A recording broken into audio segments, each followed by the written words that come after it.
Welcome to another In Wheel Time podcast. Mr. Antron is with us. Right. Antron Brown. Oh my goodness gracious alive. Well, you know, miracles do happen. Antron, good morning to you. Good morning. How you guys doing? Well, we're doing pretty good. How are you? I'm doing good, doing good. We're just getting it all together here. I saw an interview that you did with Mr. Pedregon about PRI show. That was pretty interesting.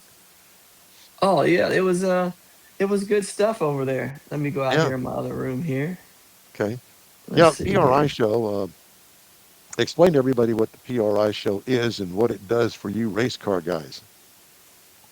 Well, the PRI show, what it actually does is like a performance race industry show. So when we get to go there and everything else, is that we get to go see all the new latest technology out and everything, and just see what's going on into today's performance world is what we do. Yeah. So And you put many of the rumors to rest about who's going where, who got fired, who's got fired, all the latest equipment. It's a big confab.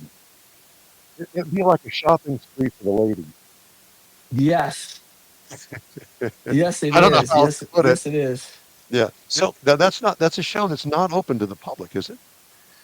I believe they opened it up last year. They opened it up on Saturday where the public could come in, and I think they still do that. But it's a race industry show where you have to be part of some company. But let me tell you something. Everybody makes it in there. All you Yeah. gotta do is fill out all the stuff, Yeah. and everybody that's in racing is is uh is affiliated with some performance shop or some performance place. You can sign up and come right in. And if I mean, and it's open to everybody. You'll see a whole bunch of people in racing. You'll see people from dirt track racing, bracket like NHRA bracket racing, drag racing, pro mod cars, like the no prep stuff. You'll see everybody and anybody that's in any form of racing there. You know what I mean? So I think that's what makes the PRI show so special. So when you go to PRI, you being an owner, you go there and say, "Oh, I want 4 of those. I want 5 of these. Give me some of that." And you have a shopping list when you go. Yeah, like we already know what we order, but you just go in there because you never know what's new that's coming out. You'll see something Gotcha. new and special, and when you see it, you're like, "Hey, check that out!" And somebody will bring a like a new intake out, or you have like a new valve with a special coating that they're bringing out at PRI, so they're introducing it and talking about it. Or you'll walk down, you can go to Machinery Row, and you'll see some new machines that are out, like on the aisles, like Centroy came out with their new CNC and 560 XL, which we got one of those last year, but they got new bells and whistles out. And Lincoln Electric will have some new things out. Like you just go down the aisle and you'll see so many different things. There's somebody got a new diamond cut blade out that you could use for fabricating or cutting stuff. And it's pretty awesome when you go through the show and you see all the new innovation that's coming out to make your job easier, to do what you need to do out there on the racetrack or in the shop to make things better. And some people bring out big discounts. It's kind of like Christmas shopping before Christmas. There you go. This is the Black Friday sale. We can hook you up. Yeah. Day So, only. so you Day buy the only. wife a Yes. new blower or something like Uh, that for Christmas. you know. Yeah. Well, let's talk about you and the 2025 season first. How do you feel about what happened last year? Well, last year we started off really good, and I believe that we stepped up the performance of our car, and we got more consistent. We just, man, it seems like we were always in the wrong place at the wrong time last year. Because that's a lot of the racing luck too, where we'll come out and we'll be like one of the 3 fastest cars on race day first round, except for the person we race picked us, where they lead with us like off the reaction time, and then they ran with us or outran us by a hundredth, and then we could beat anybody else except for the person we raced, and we were just like sitting like, what do we have to do? Like, we won some rounds, but we lost some rounds that could have easily went the other way, and we just got to capitalize on that and just be better. It doesn't make a difference who you race when you race them.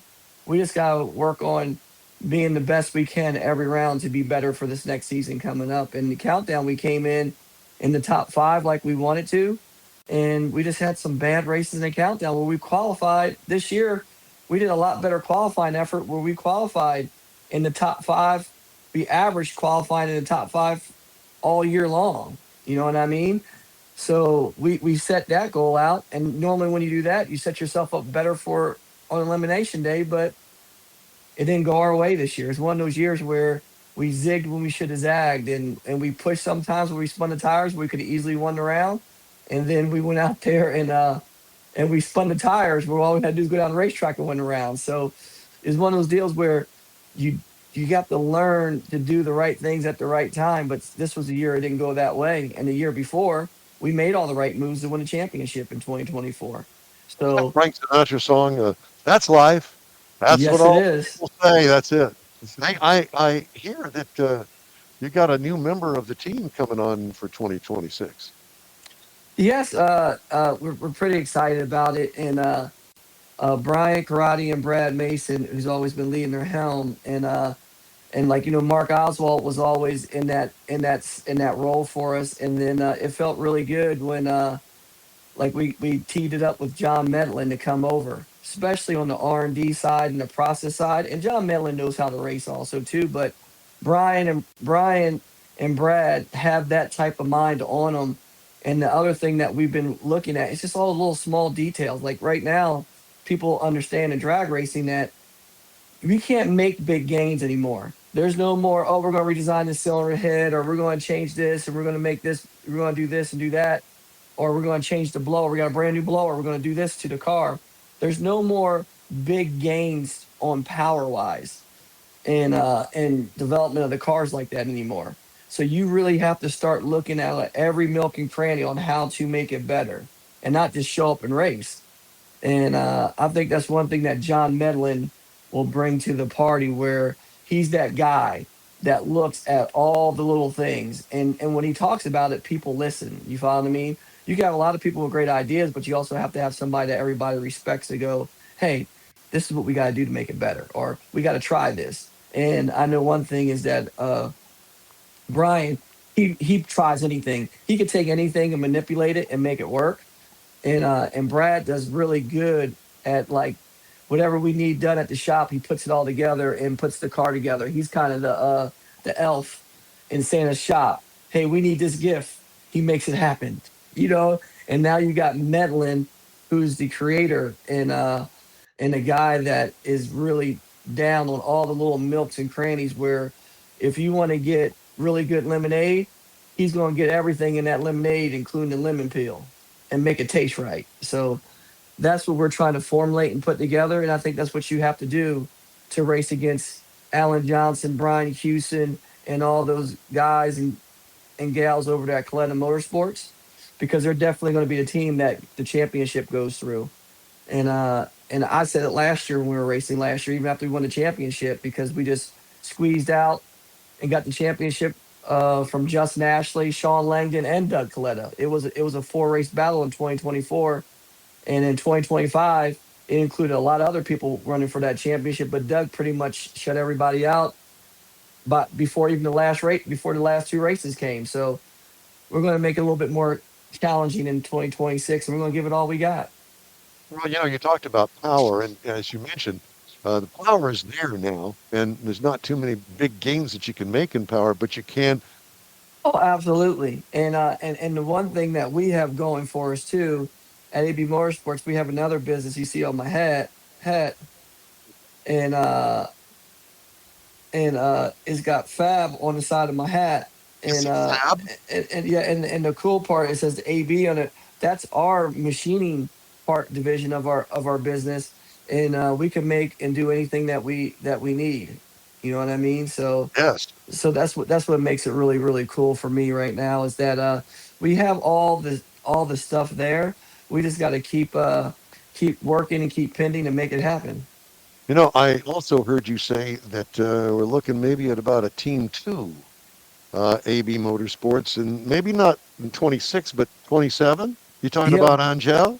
yeah, we're working on it. We're working on it hard, and we got her in the car, and she took to it, man. We prepared her right. We did all the right things, and I got her the seat time she needed in that A fuel car, and we just been building on it. You know what I mean? So it's been pretty special with all that stuff with her.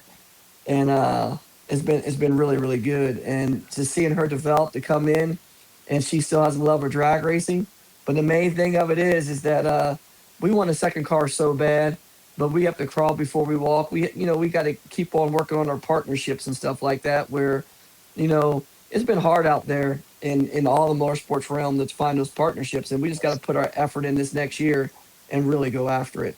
When you were driving motorcycles, did you ever race her? I'll race through a lot. Oh yeah, oh yeah. Like. Hold on. Look at my shop here. You can see all the old school pictures up top, and then Oh yeah. and I'll show you one. This will make you laugh, so you'll see it.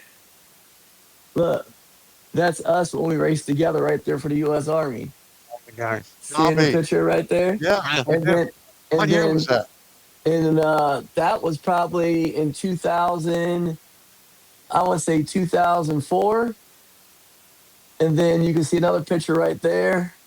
That's back in the Powerade days. And then look, you can see a picture right there where she's actually holding my little girl, Ariana, on the Pro Stop bike team. We all raced on the U.S. Army together. So we've been teammates for a very, very, very long time. Very long time. You all know each other very well, and there's got to be a lot to be said for that because partnerships like that don't last for a long time typically, but this one here seems to work real well with you guys. Right, partnerships and relationships, Yeah, both the same. both, yeah. Absolutely. And we've just been together for a long time and racing with each other, work each other. And that's what happens when you are like best friends. You know what I mean? So it's one of those deals where you race together, you resonate with each other, and you make great things happen. Just think about when we raced the Pro Stock motorcycle team. I never forget, she won the championship that year and just edged me out. I believe it was in 2002. And I got second place. And then she lost the Winston deal.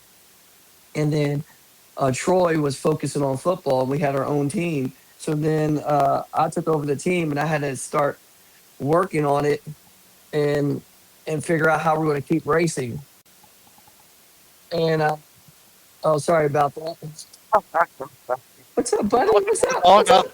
Yeah, they were outside, so they all came in and they're barking at me, but it's all part of it.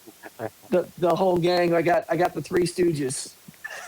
Well, hey, do you have your Christmas presents bought yet? Can you sit down for a couple of days and maybe enjoy the moment? Take a breath. Yeah.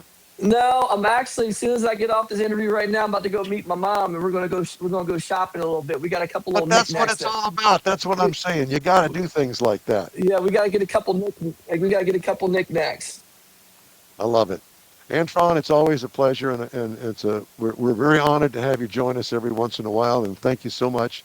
We'll let you go do your Christmas shopping. Best of luck in 2026, and hopefully we're going to be talking with you soon with lots more to tell us. Absolutely. Well, hey, I always appreciate you all having us on the show, and we always love being on the show. And you too, all you guys have a blessed Christmas, and everybody's listening, have a blessed Christmas, and have a wonderful New Year. You do the same, my friend. Thank you, Antron Brown, Thank you. and Antron Thank you. Brown Motorsports, NHRA Top Fuel Champion. Hey, it's always great to talk to him. All right, time now for a quick break here on the In Wheel Time Car Talk Show. That's it for this podcast episode of the In Wheel Time Car Show. I'm Don Armstrong, inviting you to join us for our live show every Saturday morning, 8 to 11 a.m. Central on Facebook, YouTube, Twitch, and our InWheelTime.com website. Podcasts are available on Apple Podcasts, Spotify, Stitcher, iHeart Podcast, Podcast Addict, TuneIn, Pandora, and Amazon Music. Keep listening, and we'll see you soon.